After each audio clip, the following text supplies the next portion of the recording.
All right, time to put good Gabriel use that has lens that finally we fought. defeated Frankenstein's for. Yep, abomination. he totally defeated This him, hellish place Zobek. is enough to thwart any man's resolve, and yet Gabriel Remember, seems Zobek is completely willing receiving, to continue to the bitter just basic end. information for the I time hardly being. recognize my old friend now. Like, he's a great guy, but he's not like has taken hold, a god or and something. compassion is now gone from his heart.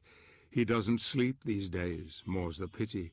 He just rages at the world and those creatures that dare to confront him.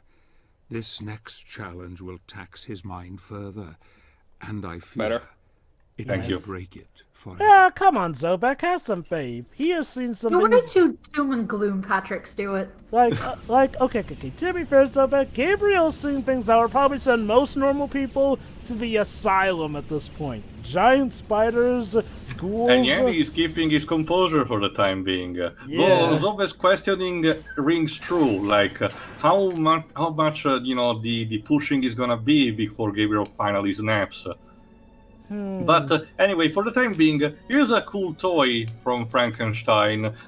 Sort of a microscope thing where you put the color lenses and you use the reflection of the light that you create with those in order to open corresponding door or activate mechanism. So this entire room, the entire level is consisting of this particular mini hub where you actually go around and collect lenses, and you use those in order to open up doors where you collect more lenses, and use different configurations in order to open the final door at the end. Ta-da! For the time being, we only have the red lens, so we have to only go in one direction. Ah, the wonders of science in one direction. Okay, this set of puzzle is actually pretty cute. You have to use the relic we acquired from Cornell. And there you go. By using that shadow, the shadow dash that you have learned from the combining the shadow magic with the boots, you are supposed to go through that that square, the borders of that square, and light up all the panels. The actual scroll will actually tell more about it, but it's actually pretty easy to figure out, particularly if you've already abused that kind of mechanic, especially because it actually inflicts a decent amount of damage. Anyway, the tiles appeared to be some kind of key to open the door. I managed to light one section by activating my last shadow jab in one of the corners, but I simply can't do it. Press here, idiot. Wait, hold on. So this implies that he won a game with Laura since he got this far. Mm-hmm.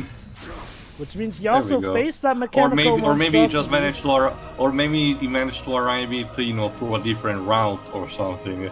Again, but the more the game progresses, the more dumb some of the placement of the knights and their scrolls, have, become. But in some cases, they do make enough sense to understand. Like they were taking another route and they just fell from another place, or they got murdered in another place and the enemy dragged their carcasses in another place entirely. Like the ghoul in the air duct. Go on. When you mentioned One Direction, you made me think you were going to suddenly then bring up Sephiroth. That's a better joke than the one that I was thinking of. For those who don't know, Sephiroth's original voice actor before the times of the legendary George Newborn, he was first voiced by the lead member of NSYNC, Lance Bass. Lance Bass, yeah. It's because for the first Kingdom Hearts, Disney was very adamant about getting Star power. Not just star power too. Voices that catered to the culture of the time. Because remember, at the time, NSYNC were incredibly popular. So they, from this perspective, that would bring in a lot of young ones. And to their credit, it did. So don't you see though, Pedro? There were still some weird. Sorry, go on. It's just as you truly imagined it. The man who seeks to be God, who has the mother of all Oedipus complexes, is actually part of a boy band. Okay. To his credit, I don't think Lance Bass was bad in Kingdom Hearts 1, to be honest with you. I think he was fine enough. I mean, yeah, he's not as good as George Newborn, obviously. But for a first time of someone voicing Sephiroth, I thought it was serviceable. Oh, it's honestly, definitely. yeah. Oh, it's definitely just more a case of, you'll love who came after much more because George Newborn. But Obviously, no. yeah. Landspace was not terribly awful, although I will admit he does sound kind of basic when you listen to his voice. Remember also, Job, early years of voice direction for Square Enix. Hilarity ensues. That's the weird thing, though. like, Like, I mean, to be fair to you, aside from him, a lot of the voice clips in Kingdom Hearts were actually pretty good. It's just land spaces are kind of, like I said, basic. They're not bad, just basic. Honestly, Look, too, it's not Aqua, okay? honestly, too, I will God, argue, despite being a year after Final Fantasy X, I will argue Kingdom Hearts' voice direction is light years ahead of Final Fantasy X. Even That's a good segue. What I was saying before. There were still also some weird oddballs thrown when it comes to the voice cast of the first Kingdom Hearts. For instance, they recasted Hercules to be voiced now for that game by Sean Austin, of all people. And remember, according to the interviews given because of the development of the CNT, Steve Burton was first cast as Cloud because apparently the voice director was a fan of one of the movies that he was in that had been released relatively recently, The Castle, which, fair enough, I guess. It's just Well, that it's a weird movie. choice. Now you have that movie cool. to thank for Cloud's voice. Who do I choose for voicing one of the most iconic RPG protagonists in all history, but has the gives the honor to be in a cameo in this new crossover type of game? Oh, I know. Let's pick an actor who I'm a fanboy of that played a very minor character in a movie that nobody remembers. That does seem very much in character for Nomura to do. But to you, I'm curious. It wasn't Nomura. Well, It was wasn't the Nomura, it was the voice English voice director, which I actually don't know who he was. So Tio, I'm curious. Who would you have chosen for the English voice actor if you had a choice? At the time, let me think. Okay, keep in mind that at the time, English voice actor in video games were settling down. I'm talking specifically with the experience that I have right now, because you have to remember that until very recently, actually, I was carrying only halfway through in terms of who voiced what, and who these people were. I wasn't that much of a wearing of that, and generally, when I had the possibility, I stuck to the Japanese dub, like in Dragon Ball Z video games. But if I had to choose with Inside that I had for people that were around that time,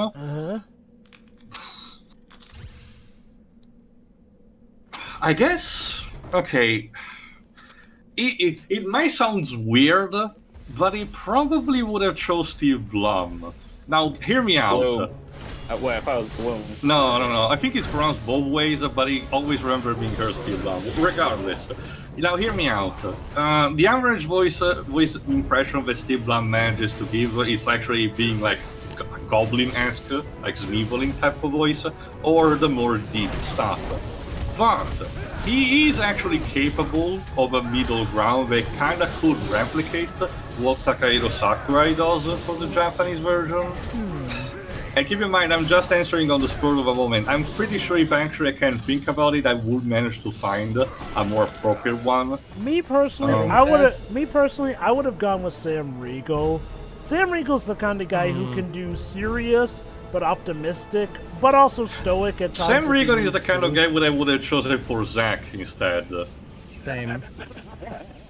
I don't mind. I actually don't mind Rick Gomez. I think he's actually perfect for the role, surprising enough. I think that's just laughing to you because essentially you'd have Sam Riegel voice the guy who looks like Phoenix Wright, essentially. Well, that's a faint job. I see Sam Riegel more in line with more cheerful characters. And young, by the way. Look, I know that Cloud is actually 21. Yeah, he's younger than he appears, but he does have the appearance, and also the Japanese voice gives the impression that he's older than he actually is. That being said, yes, there is actually a lot of great curiosities about the voice cast of the first Kingdom Hearts. Fun fact, Aerith in the first Kingdom Hearts was voiced by Mandy Moore, the voice of Rapunzel, Disney's Rapunzel. And apparently the experience in the complex had caused something to the point where Mandy Moore doesn't really talk much about it, and she wasn't recast. Not even as Rapunzel for Kingdom Hearts 3. Mind you, we're talking about the company that tries to stay consistent as much as they can with voice acting these days. Unless it affects their pocketbooks. it also is. I don't. Okay. Do we have any? Do you have a link for that? Because I never heard many more comments on her participation in Kingdom Hearts 1. Okay, not sure if it's a comment of her own, but that's the thing. I'm mostly judging based on the facts that have happened. The fact that there wasn't any kind of recasting, despite evidence suggesting that there was no reason to do so. And look, if it's for Arif, I can understand they want to do a different voice. But not being available for Rapunzel, despite reprising the role for everything Rapunzel rated, you yourself noticed that, Pedro, it feels incredibly at odd. It does suggest that there is something weird going on. It's not even like the actress wasn't available at the time. She was literally just voicing the series when Kingdom Hearts 3 was being released. That's to her credit, though. The woman they did get to replace her did do a really good job imitating her. So Wait, it worked Rapunzel out or for me. Aerith? Rapunzel. Arif, the new voice actress, is fine. Keep in mind, I have to say that Maya Sakamoto does a fine job, but like I mentioned a couple of times, she's the Jennifer Hale of Japanese voice acting. She's literally everywhere and she's serviceable, but never excels to a point of saying, oh, she's perfect for the roles, I don't want anyone else doing it. Are you talking about Brianna White? No, Maya No, Sakamoto, the Japanese voice actress. Oh, okay, no, because Brianna White is absolutely wonderful. This comes to a point where she voices a lot of different female characters of Final Fantasy. At the very least, I can count other than Aerith, Lightning, and Quistis. But I'm pretty sure there's someone else as well. But the problem is that Maya Sakamoto doesn't give that much of an impression. At best, they gave her accents to perform.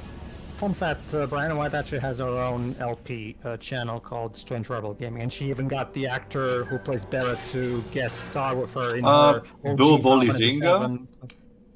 Huh? The voice you're talking about the remake or the OG voice actor? Remake. Oh, okay. She was doing an LP of the original Final Fantasy VII, and she actually did get. Not only was she voicing her Aerith lines, the guy who played Barrett was also voicing Barrett's lines. True.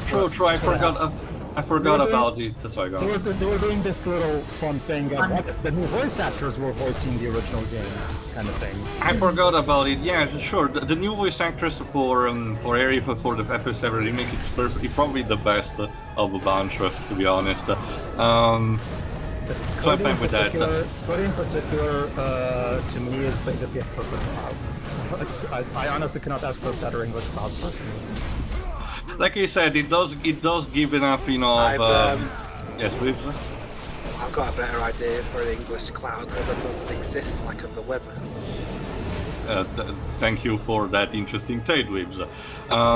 Although on that subject, actually, there's something I can contribute towards. Has ever since the remake, has there ever been anything released regarding OG7? Yes, the characters. Like we talked about it during development, but characters. Right? Yeah, the CDNT features Cloud, Sephiroth, and Aerith. And Tifa, and Didn't all three of them are actually the remake, though.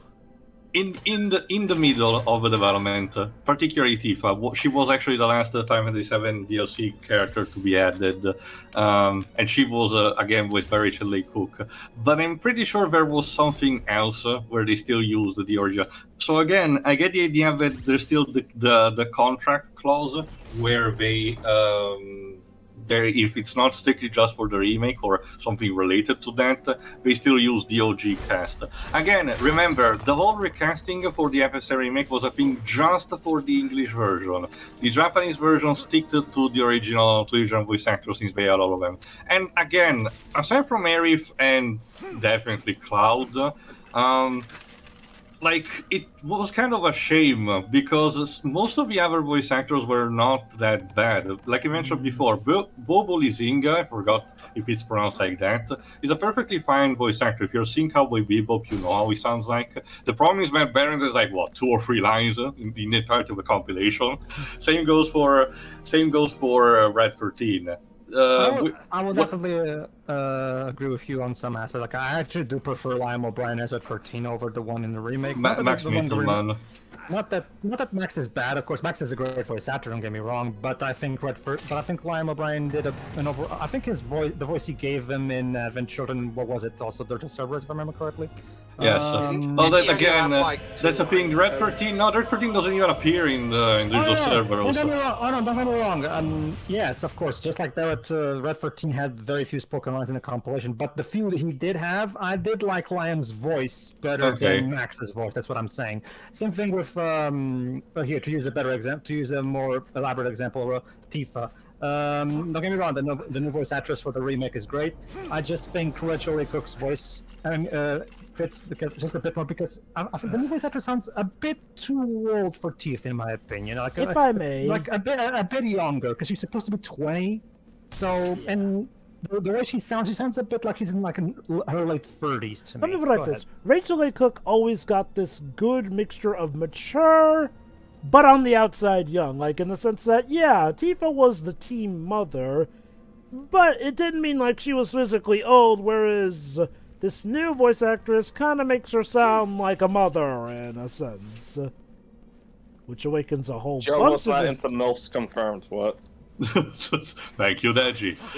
But Anyway, I think the main thing that just bugs me about this is like, well, yes, some of the remake actors are overall net gains. It does feel like we lost a lot more than we gained in it, and it's like, it's just for the remake stuff. Like, it's baffling that they would do it just Hold for the on, remake. because we're actually near the end of the level, actually. Again, the old mechanical finding lenses and constructing the proper ray of light based on the color combination is actually pretty neat. But someone is kind of a sore loser. It's not fair. I Get never over lose. it. Get off the stage. What do you want? When you get hit with a chance, Simon. I have cheated. Oh shit. Yeah, let's say that Laura loves to have her personal toys to, protect. Play with my toys. Can I not? You're going to play whether you like to or not. I have a very important business to attend to. The toys actually are relatively hard for this stage. They're kind of like equivalent to a boss fight, basically, like a gank level boss. You got any toys. Laura, the daughter of the Vampire Lord, has brought these puppets into existence using a dark spell of her own making. She's able to control these toys and transfer the temporary life force from toy to toy, thus making them difficult to defeat. However, so long as the spirit within is defeated, they cannot return. Inside the crew's stitching is the source of the spell, and by opening the deadly toys, yeah, you get the idea. But although, let's talk about Laura. The childlike appearance of Laura is led many to her deaths, for she is a deceptive, ruthless killer who has murdered hundreds of innocents over many centuries to satiate her broad craving. Although she has the body of a child, she has the cunning and intellect of someone far older. She can be particularly cruel, overthreatening the killing of her victims as a game. However, when the rest end alone, she remembers a time long past, a time of warm encounter, and a woman's beautiful voice singing to her as she sleeps, comforting her in the darkness. That by sense a depth of tragedy to the character. Though, again, these toys do remind me a bit more of the movie 9. Complete with the whole transferring the life force into them. Are you referring to just a section of the game, or the game as a whole? In terms of what they were referring to as in general. Look, the aesthetic seems to be more clearly inspired by something like, again, by Guillermo del Toro and Nightmare Before Christmas to an extent. But, again, the whole process and the fact that they're stitching and using something like, say, the very needles of their own fabric, it does remind me a bit of that. But, go on, whoever was saying something. Yeah, yeah, it's just like, well, the remake is weird with changing voice actors just for that. And it's like, again, I mean, and I'll admit, even though I do think Cody is better than Steve Burton, I do feel like Steve Burton had improved to a bit where I feel like we didn't have to replace him. Or at the very least giving a chance, I guess. And again, that's the thing, like, well, if things are to be believed, it's not like these remake voice actors will be around forever, so they'll have to go out the door when the remake's all done with, so I just wonder what was the point. I'll tell you a question. What did you think of him in the 2015 gameplay trailer of the remake then? Because he voiced Carl in that trailer. I forgot. I forgot. I remember being impressed, so there has to count for something. Steve Burton voiced him in that? Yeah, remember at the early stages they did consider actually keeping the original voice cast, meaning that Cloud was with Steve Burton and Barrett by Billy Zinga. In December 2015, there was the first ever gameplay trailer of Final Fantasy VII Remake, back when Nomura was implementing his Versus 13 battle system before the backlash. Oh, we want turn-based elements stuff. Later made them change things. And at the time, they were using the classic English cast, and Steve Burton voiced Cloud in that trailer, and he said his usual not interested thing. And again, he sounded exactly the same as you'd expect from Steve Burton as Cloud. So you were not bothered by that trailer too? Again, I need to re-listen it because it's been so long. But again, I did remember being impressed by that. But at the very least, I will say that they should have at least gave him another chance, because what Jova said rings true. With a better voice director, and actual experience behind, I get the idea that even he could actually improve on that. No. I still don't like him overall, but I don't doubt that there was a possibility that he could actually give a good role. Not only that, but in typical Square tradition, the communication was terrible because until things got clarified, we were led to believe that this was pretty much adios to the original cast. Alright, we're about to... I just say that Laura still doesn't like losing, and you like what she does now, Dweebs. I told you I was going to win. Jesus. It's like if Claire in Pokemon Gen 2 was a Sith Lord. Yeah. So loser. He kind of is. Resist. That Embrace. doesn't have light. Poor Robert Carlyle has to pant like a madman. But not to worry, apparition of Marie to the rescue. Not even kidding.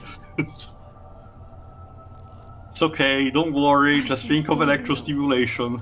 This is not your time. It's just Not like now. Too much relies on you. I have nothing For a left. moment I thought you were going to say it's just like Prince of Persia, the 2008 remake page, yo. Questionable things to say the fucking least, dude. Yes! Also, I love how Gabriel's face model clips through her shoulder sometimes. At least she's a ghost, so... Yeah, might as well, I guess. Laura, who invited you? Shush! Go away. Envy you. I envy you both. Which is why you must die! No, that's the thing, Dreams. This is enough I to don't want to convince play her anymore. there you go, to actually be helpful. Now, to be fair, this does get explained later. Much seen- later. Let's just say that we haven't seen the last of her, but that will be to be reserved for way later down the game. Basically, the story is taking the Curse of Fatal Death approach. We'll explain later. Yes, She was angry that she lost. She was about to kill him because he allegedly cheated, and then when she sees the ghost True of his love. dead wife, is like, oh, okay, I don't want to play anymore. Bye. Coolio. You believe it or not, Dej, you will understand by the end. It will take a while, but you'll understand later. How much later, though? Basically, Well, Dej, not much part. We actually passed the halfway through point. basically, Dej, like the old saying says, tell you when you're older.